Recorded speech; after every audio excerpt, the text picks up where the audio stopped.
Hi everyone, welcome to today's session. My name is Anaja, and today it is a very important session. 3 weeks to go, butterflies in stomach. I absolutely know how you're feeling, and I'm going to make things easier for you today. So, आज का discussion है how to score 20 plus in English language session. That's what I want for all of you, all of my dear students who have been preparing, and we have been together in this. So, I really want 20 plus for all of you. We'll discuss the strategy, we'll discuss the tips for CLAT 2023 English section. Now, students, they say that a good plan that is implemented today is better than a perfect plan than the perfect plan that you implement tomorrow. The point is that you need to get started. There are only 3 weeks to go. You need to get started. And if you're writing A-Lit, उससे भी कम time है आपके पास, so don't wait for that perfect plan. I am giving you a good plan today, and let's get started right now.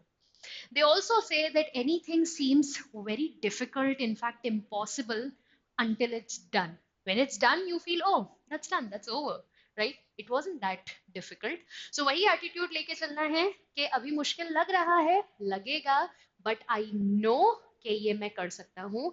वो self assertion जो आप positively खुद को दोगे, वो बहुत बहुत जरूरी है मेरे सभी स्टूडेंट्स के लिए. वही सबसे अच्छी स्ट्रैटेजी है. आई want you to walk inside as a winner, as someone who knows that he or she can clear the paper. Okay, go with that confidence. And I'm not talking about fake overconfidence here, because I know that you have been preparing. So आपका confidence fake नहीं है.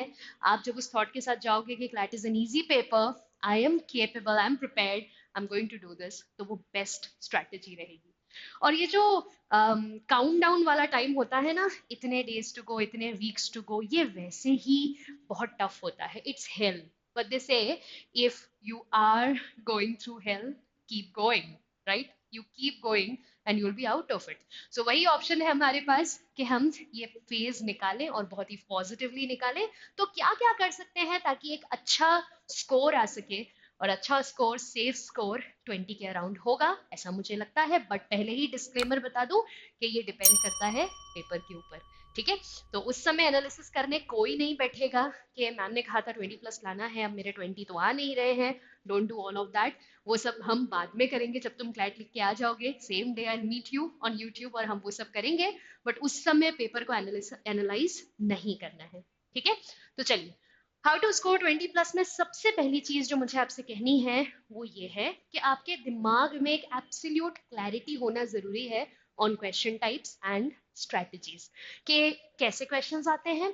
And आपने जरूर classes में सीखा है, आपके mentors ने आपको बताया है कि उन क्वेश्चन टाइप्स को कैसे हैंडल किया जाता है. So what do you do in a theme question, what do you do in a title question, how do you cope with the tone question or the source of the passage, or how do you infer, what are the basic principles to follow.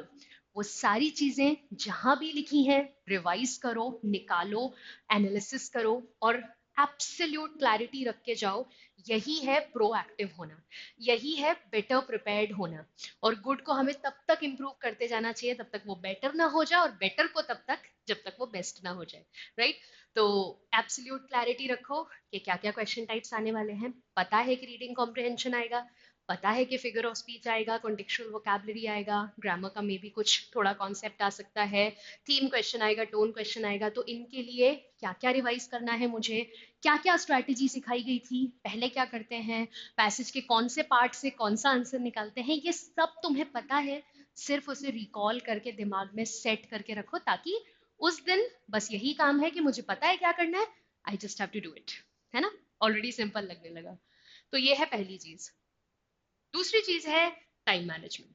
और time management सिर्फ अभी नहीं, time management उस दिन भी बहुत matter करेगा जब तुम फ्लैट लिख रहे होगे. तो अपने टाइम मैनेजमेंट को बहुत बहुत स्ट्रॉन्ग रखना. और कुछ लोग सिर्फ घड़ी को देखते रहते हैं, पर हमें घड़ी को देखना नहीं है, हमें वो करना है जो घड़ी करती है. घड़ी क्या करती है? बिना रुके चलती है, प्रोवाइडेड उसमें सेल्स हो, बट वो बिना रुके चलती है. तो तो तुम्हें भी वैसे ही चलना है, ठीक है? पैरालाइज नहीं होना है घड़ी को देखते हुए. You have to go as the clock is going, because you have to do your best there. आपको बताया गया है कि कौन सा सेक्शन कितने टाइम में होना चाहिए. इंग्लिश की बात करूं तो 25-30 मिनट्स में हो जाना चाहिए. अगर नहीं भी हुआ है तो ओवरशूट मत करना, क्योंकि अगर तुम यहाँ पे टाइम को ओवरशूट करोगे तो एक कॉम्प्रोमाइज है, ये एक अपॉर्चुनिटी कॉस्ट है. अगर तुम यहाँ पे टाइम बढ़ाओगे तो कोई और सेक्शन में छूट जाएगा, and that's not a good scenario. So time management को बहुत अच्छे से मैनेज करना, ठीक है, ये बहुत क्रूशियल होगा. पेपर जाने से पहले बहुत ज़्यादा थक मत जाना ऑलरेडी रिवीजन उस दिन करने में, या बहुत ज़्यादा चिंता करने में, या बहुत ज़्यादा डिस्कशन करने में. उस दिन मत थक जाना, बिकॉज कॉम्प्रिहेंशन के पेपर में फटीग एरर्स भी होते हैं. You know you can do this, but why couldn't you do this? Because you were tired, and I don't want that to happen to you. So ठीक से सो करके जाना. उस दिन टाइम को बहुत अच्छे से मैनेज करना. घड़ी को देखना मत, घड़ी जो कर रही है वही तुम भी करना, कि चलते रहना, रुकना मत. और जो पैशन तुम्हारे अंदर आखिरी के 10 मिनट में आता है ना, वही अर्जेंसी, वही पैशन शुरू से ही दिखाना, तो बस पेपर अच्छा चला जाएगा. ठीक है, तो ये है second point. Moving on to the third point. अभी तुम्हारे पास टाइम है, कंसिस्टेंट प्रैक्टिस करो. और कहते हैं सेम टाइम सेम प्लेस वाली प्रैक्टिस बहुत वर्क करती है. तो एक स्लॉट उठा लो 2 घंटे का, एक जगह फाइनल कर लो घर में, वहीं बैठना है, या इंस्टीट्यूट में. और same time same place consistently बैठ करके मॉक्स लगाओ, क्वेश्चंस लगाओ, सेट्स लगाओ. आपका दिमाग, आपकी बॉडी, आपका पूरा कॉन्स्टिट्यूशन ट्रेन हो जाना चाहिए फॉर दिस एग्जाम जो आप लिखने वाले हो 3 वीक्स में. तो खुद को same time same place expect करने की आदत डाल दो कि मुझे इस तरीके से प्रैक्टिस करनी है. अभी भी टाइम है. अभी भी अगर आपने रोज ये काम कर लिया, by the time you reach the D day, आपको लगेगा just another practice session. I been doing it already, body की हैबिट सी हो जाएगी. और बोलते हैं कि क्वालिटी जो होती है ना, it's not just an act, it's a habit. तो मैं चाहती हूँ कि क्वालिटी डिलीवर करने की, अपना बेस्ट हर बार ट्राई करने की आपको हैबिट हो जाना चाहिए. तो फिर ऑलमोस्ट सर्टेन हो जाएगा आपका सिलेक्शन. ठीक है, तो कंसिस्टेंट प्रैक्टिस करो, सारा मटेरियल यूज करो जो तुम्हारे पास है. प्लीज प्लीज एक ओपन माइंडसेट रखो रीडिंग के लिए. इसको मैं ओवर एम्फोसाइज कर ही नहीं सकती, है सबसे क्रूशियल है. उस दिन तुम्हें खुद को बहुत मोटिवेट करना है रीड करने के लिए, एकदम बिना बायस के साथ एक हेल्दी कॉन्वर्जेशन करने के लिए जाना है विद द ऑथर. जो भी वो लिखेगा तुम्हें पढ़ना है. तुम्हारे कोई फेवरेट्स नहीं है, तुम यहाँ पर चूजी नहीं होगे. तुम्हारा एंड गोल तुम्हें क्लियर दिखना चाहिए, मीन्स मैटर नहीं करना चाहिए. तो तुम्हारा एंड गोल है पेपर निकालना, अच्छा रैंक बनाना, अच्छे कॉलेज में प्लेस सिक्योर करना. और उसके लिए जो पढ़ना पड़ेगा हम खुशी से पढ़ेंगे, हम स्किप करके नहीं आएंगे. हम कोशिश करेंगे कि कोई भी आरसी हम पूरा ना छोड़ें, और बिना ट्राई करे हमसे छूट जाए, ये टाइम मैनेजमेंट तो हम होने ही नहीं देंगे, मिस मैनेजमेंट हम होने ही नहीं देंगे. तो भले ही हम all questions from all RCs ना कर पाए, हम some questions from all RCs तो करके ही आएंगे, क्योंकि हम एक ओपन माइंडसेट लेके जा रहे हैं फॉर रीडिंग. और याद रखो, उन्हें भी पता है कि ये एग्जाम तुम्हारे लिए बनाया जा रहा है. You are not, you haven't bin around in the world for way too long. It's going to be a simple paper. वो तुम्हें वही रीड करने को देंगे जो तुम रीड कर सकते हो. Have this belief. बट एक open mindset, no additional knowledge, no biases. Give me what you have for me to read, and I'm going to try my best. That is the correct attitude. ठीक है? And finally, my best wishes, Godspeed. Put your best foot forward. Please कोशिश करो कि अब तक का culmination हो, सारे बेस्ट प्रैक्टिसेस का कल्मिनेशन हो. जो भी सीखा है, मेरे साथ सीखा है, किसी और मेंटर के साथ सीखा है, खुद से मिस्टेक्स करके सीखा है, बट जो भी सीखा है, बेस्ट फुट फॉरवर्ड उस दिन रख के आना है. ये वो टाइम है जिसको हर अच्छा पर्सन कहता है, हर अच्छा परफॉर्मर कहता है कि आपको एंजॉय करना है. बहुत मुश्किल है, इतना स्ट्रेस हो रहा है, एंजॉयमेंट कैसे होगा?